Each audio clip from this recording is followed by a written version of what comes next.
Olá pessoal, eu sou a Solana. Eu sou o Alberto Braia. Eu sou a Lander, nós estamos com um novo participante, mas não de todos os vídeos, e nós vamos fazer uma casinha para ele, o meu gato. O Joaquim. Legal. Yay. Quer uma casinha, Joaquim? O nosso convidado especial. Então, vamos nessa? Sim.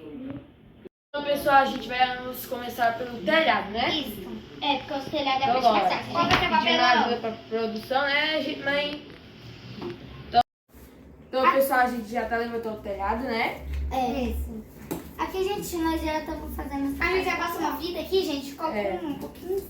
Aqui, gente, nós já fizemos as duas partes agora, gente. Já estamos dando andamento, né? É. E ela ficou bem alta. É. Olha aqui o telhado.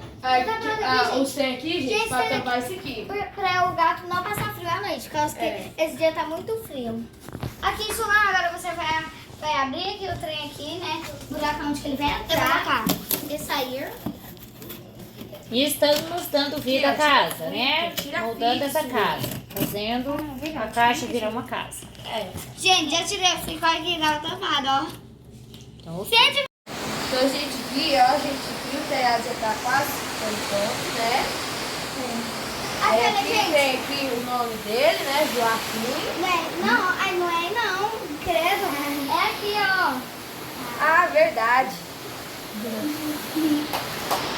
Aquela, gente, eu fiz essas patinhas aqui, ó, pra colar na casinha dele assim, olha, gente.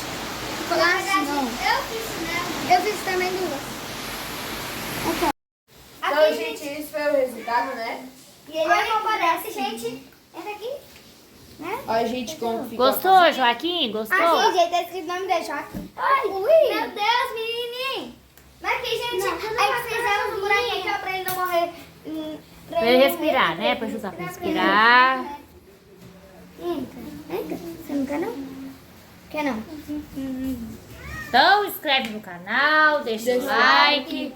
Até os próximos vídeos. Ei! Fui! Tchau.